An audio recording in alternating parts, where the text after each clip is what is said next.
ప్రముఖ ఆధ్యాత్మికవేత్త డాక్టర్ కాకునూరి సూర్యనారాయణ మూర్తి గారు మరి వారితో మాట్లాడి మనం మన సందేహాలను తీర్చుకుందాం. నమస్కారం అండి. నమస్కారం అమ్మా. రామలక్ష్మి విజయవాడ నుంచి రాస్తున్నారు, మారేడు దళాలను స్త్రీలు కోయవచ్చునా తెలియజేయగలరు అంటూ రాస్తున్నారు. మారేడు దళాలను స్త్రీలు, పురుషులు, పిల్లలు ఎవరైనా కూడా కోయవచ్చును, ఎటువంటి సందేహము లేదు.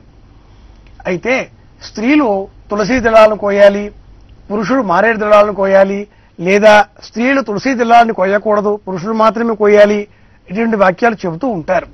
అయితే పత్రం పుష్పం ఫలం తోయం యోమే భక్త్యా ప్రయచ్చతి అన్నారు భగవానుల వారు గీతాశాస్త్రంలో. ఇక్కడ మారేడు దళాలు కావచ్చును, లేదా తులసి దళాలు కావచ్చును, పువ్వులు కావచ్చును, వేటిని భగవదర్పితం కోసం మనం తుంచుతున్నప్పటికీ ఆ సమయంలో ప్రశాంతమైన మనస్సుతో స్నానం చేసిన తర్వాత ప్రశాంతమైన మనస్సుతో భగవన్ నామాన్ని జపిస్తూ ఏ దేవుని కోసమే ఈ పువ్వులను, ఈ మారేడు పత్రిని మనం తుంచుతున్నామో ఆ దైవనామాన్ని జపం చేస్తూ పవిత్రంగా శ్రద్ధతో, భక్తితో, ఆసక్తితో అలాగా నేర్పుగా తుంచి అటు పిమ్మట భగవదర్పితం చేయవచ్చును.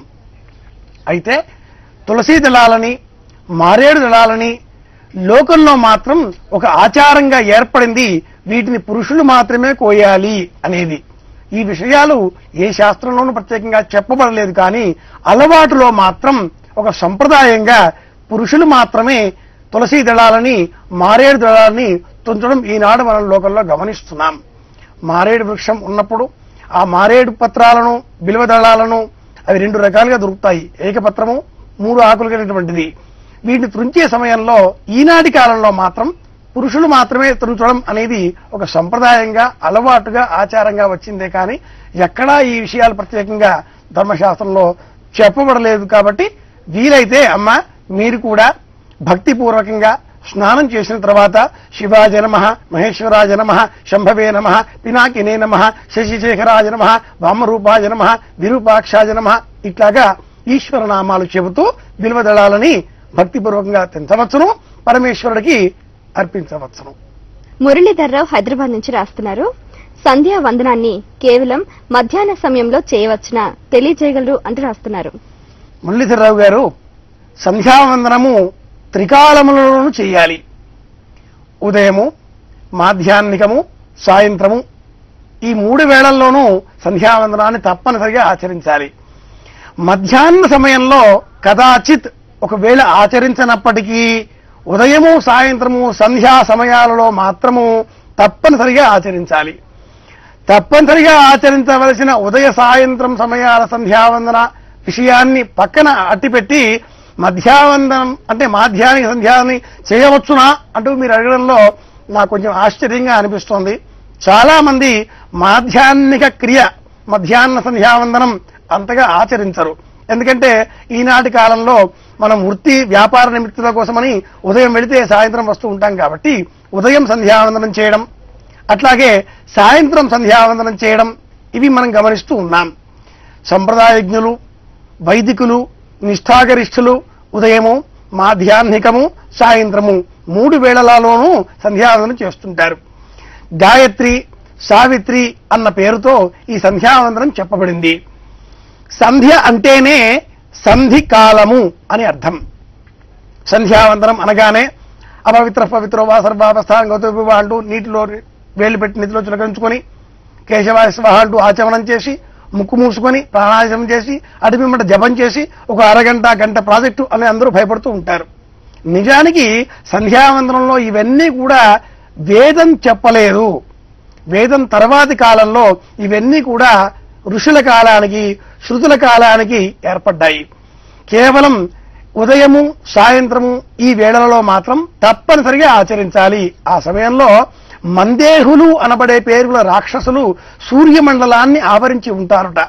మందేహారుణి దీపే ప్రక్షిపంతి యత్ప్రతక్షంత ప్రవంతి తీర్పాత్మానమవధోన్వంత ఉద్యంతమస్తంయంతమాదిత్యమభిధ్యాయన్ అది గాయత్రి మంత్రం. కాబట్టి ఉదయము, సాయంత్రము సంధి సమయాలలో ఆ దోసిటి నిండా కూడా నీళ్లు తీసుకొని సూర్యభగవానుడికి ప్రీతికరంగా ఇలాగా పైకి విరజిమ్మాలి. పైకి విరజిమ్మితే ఆ నీటి బిందువులు సూర్య మండలాన్ని చేరి మందేహులు అనబడే ఆ రాక్షసులను తరిమి కొడతాయని వేదం చెబుతుంది. సంధ్యావందనం అంటే ఉదయము సాయంత్రము తప్పనిసరిగా చేయాలి. ప్రత్యేకించి సాధకులు మాధ్యాహ్నిక క్రియను కూడా ఆచరిస్తారు. ఆపఃపునంత పుత్రి తప్పకుండా.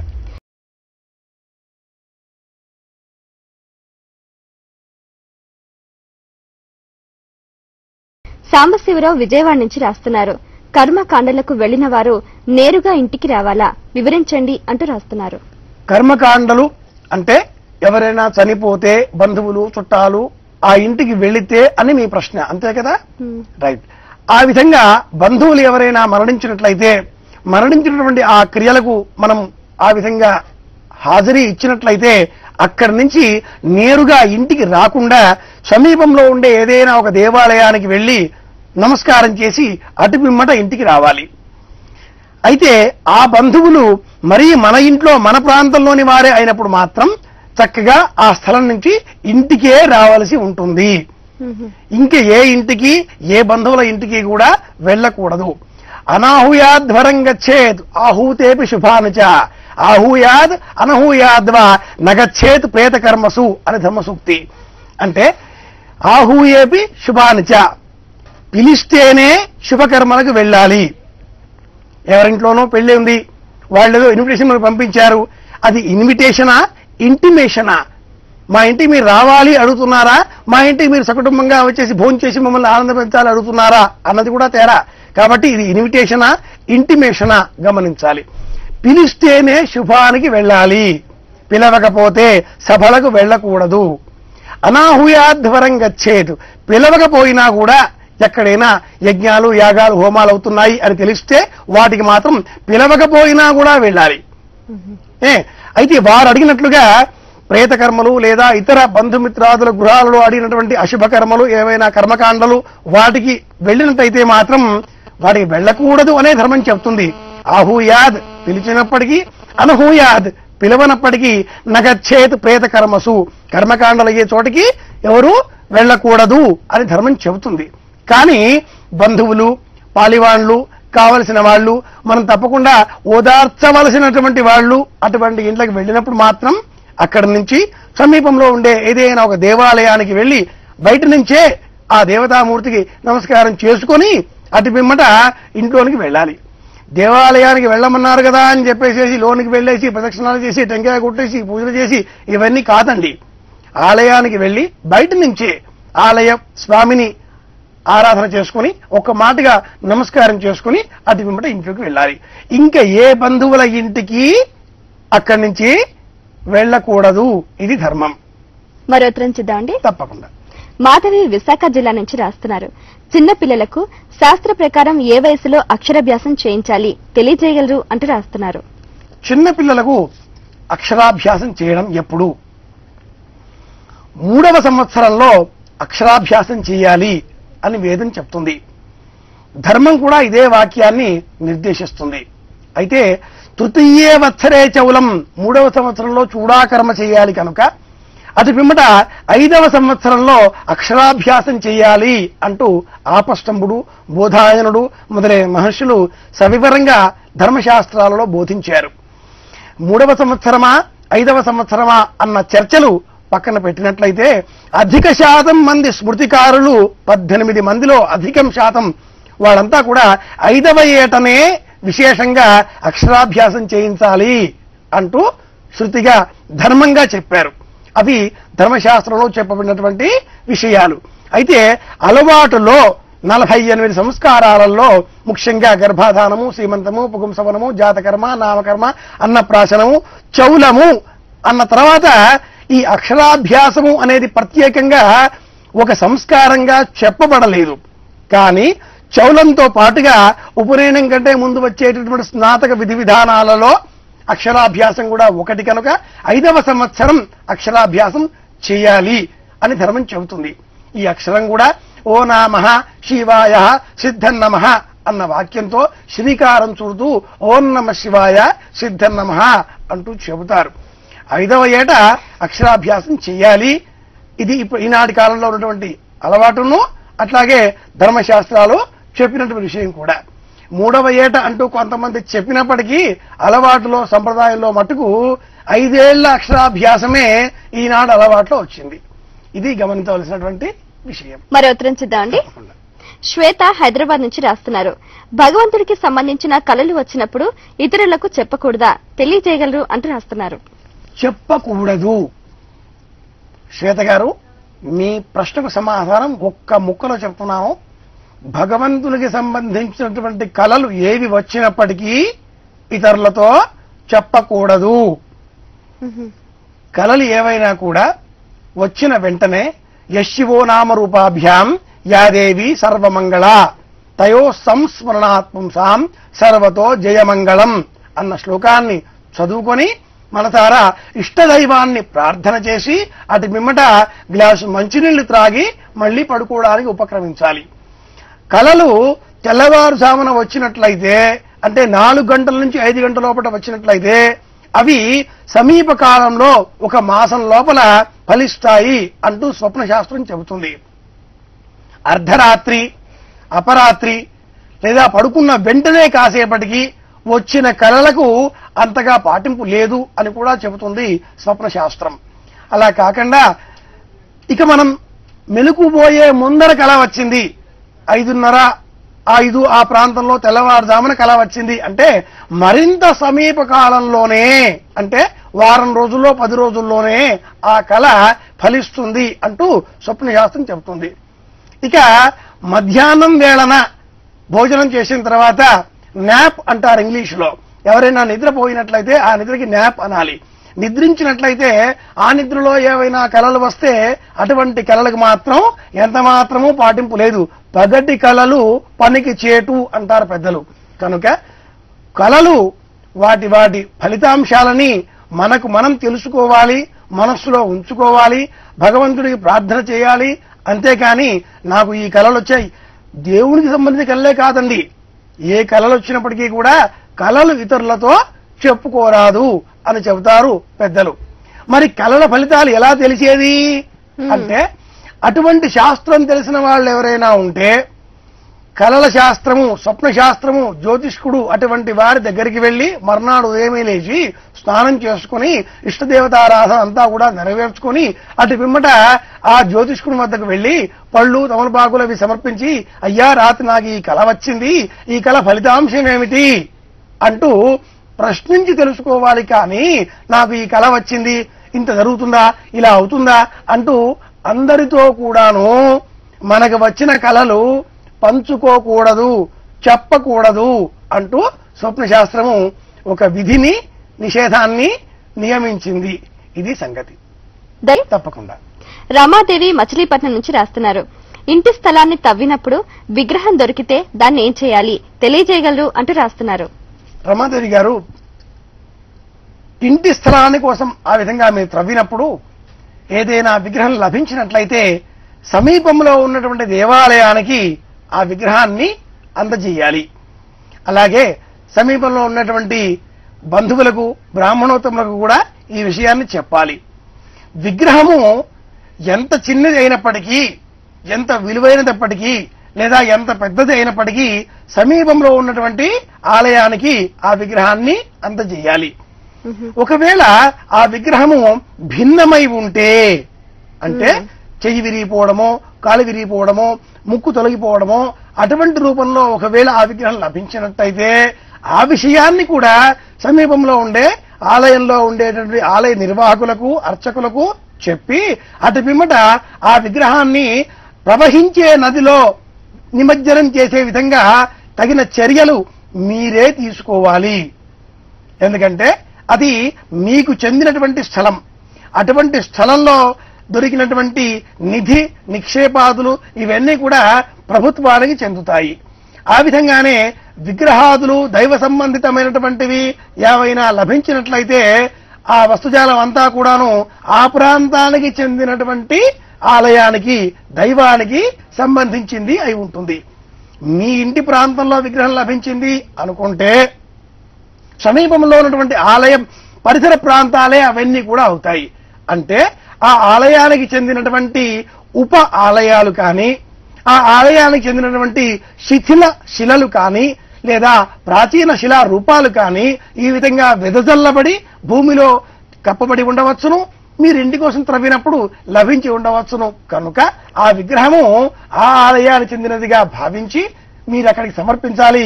విగ్రహం శిథిలమైతే మట్టుకు ఆ విగ్రహాన్ని నదిలో నిమజ్జనం చేయించే బాధ్యత మాత్రం మీదే.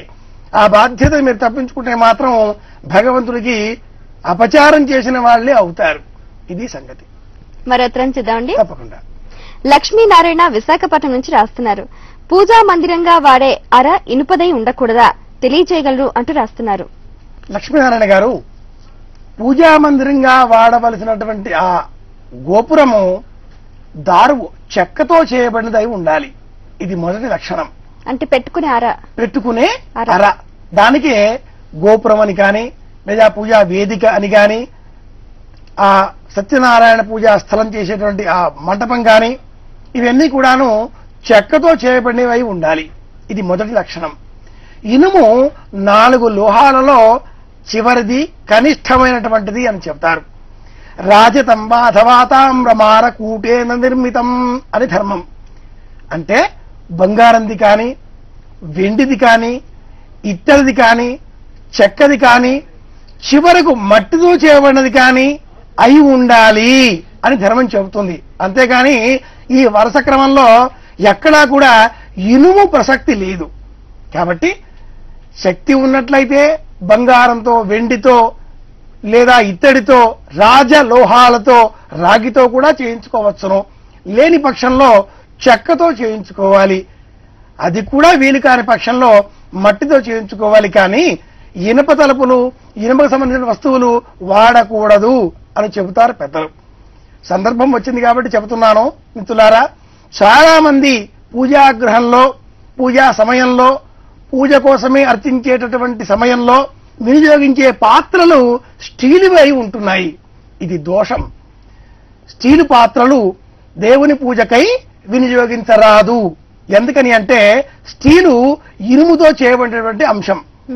స్టీలు ఇనుముకు వేసినటువంటి కోటింగ్ మాత్రమే. కాస్త ఆ స్టీలు ఉద్ధరణని స్టీల్ కిందని ఎక్కువగా వేడి చేస్తే దాని గుణం ఏమిటో అసలు స్వరూపం ఏమిటో బయటపడుతుంది. ఇనప ముక్క కనుక దాన్ని వాడకూడదు.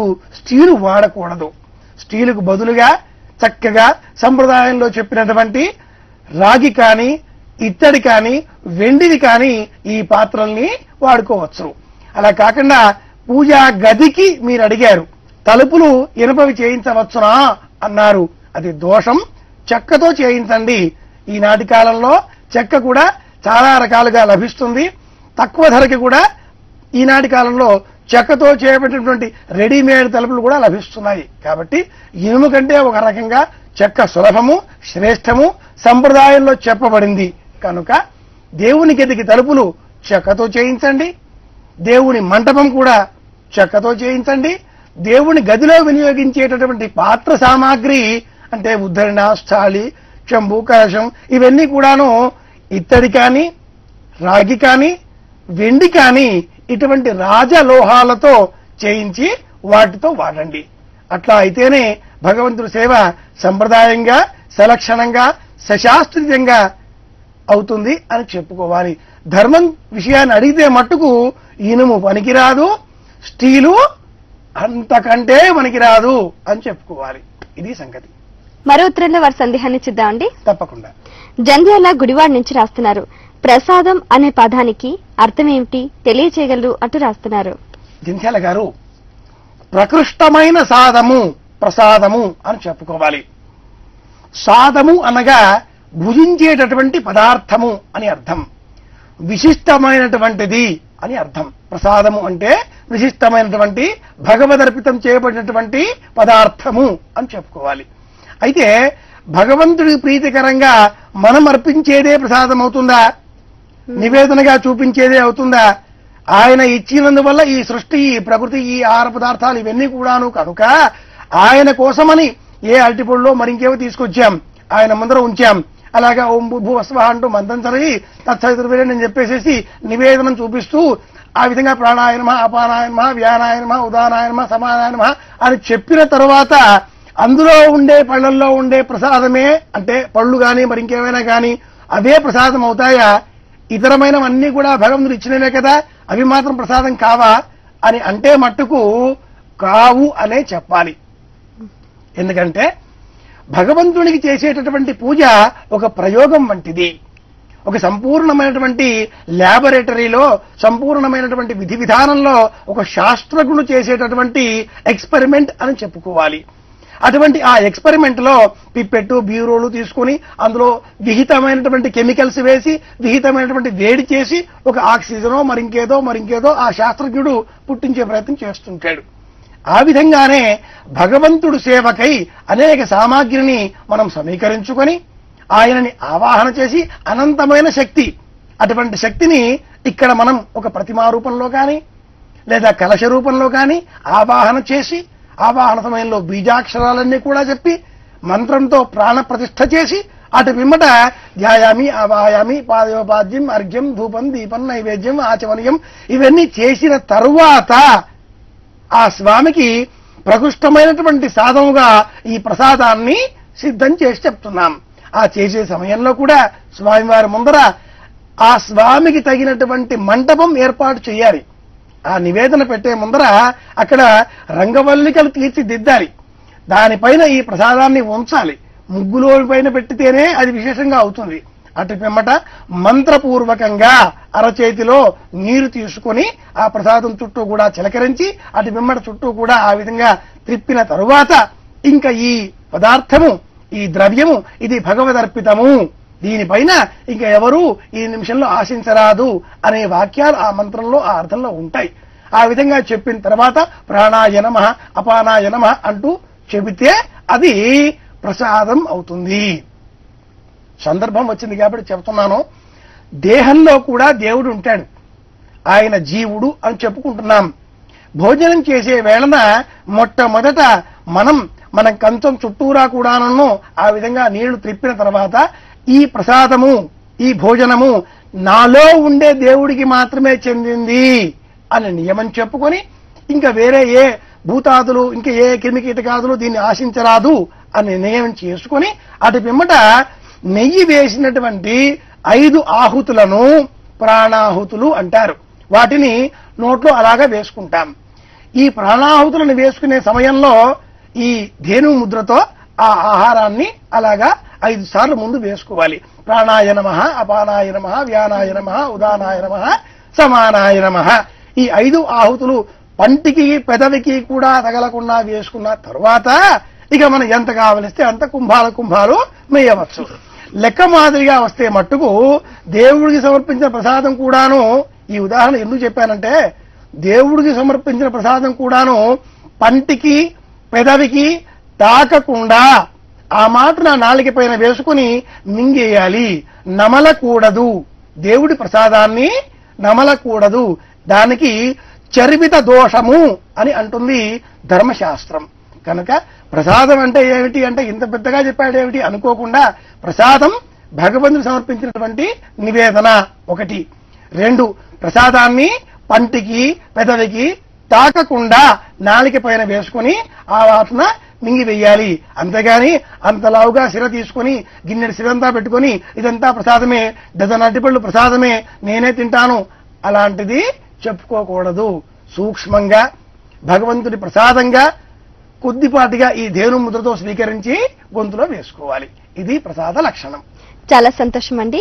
మా ప్రేక్షకులు అడిగిన ధర్మ సందేహాలకు శాస్త్రీయ వివరణ అందించినందుకు ధన్యవాదాలు. నమస్కారం.